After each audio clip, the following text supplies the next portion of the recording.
The Amazon Secret, the sea monster of the lost river deep in the heart of the Amazon rainforest, where the trees whispered ancient secrets and the rivers slithered like silver serpents, there was a legend, a story of a monster that lived beneath the waters.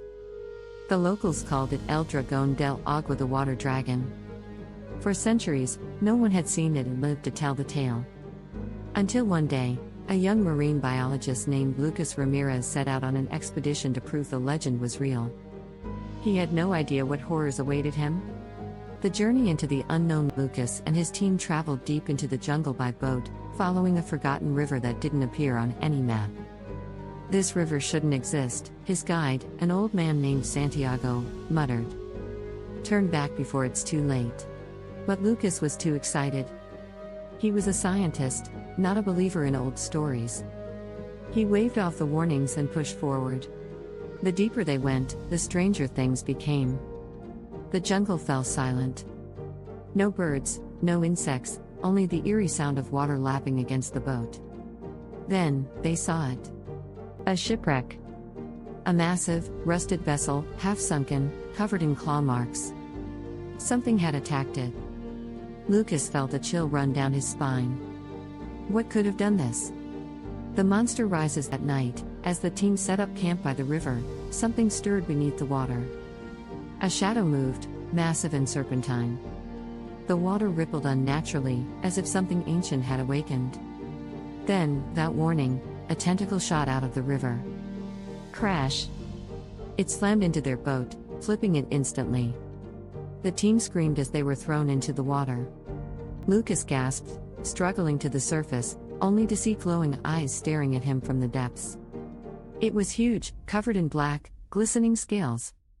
Its body was a nightmare mix of serpent and squid, with rows of jagged teeth that dripped with slime.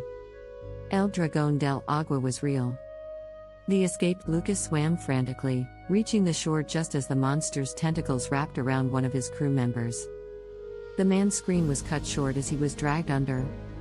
Lucas and Santiago ran into the jungle, panting. "You fool!" Santiago yelled. "You should have listened. Now it will hunt us." The ground shook. The river rose unnaturally, and a deep, unearthly roar echoed through the trees. The monster wasn't just a creature. It was a guardian. A spirit of the jungle, protecting something. Or warning them away. Lucas realized they had disturbed something forbidden. And now, it wanted them gone.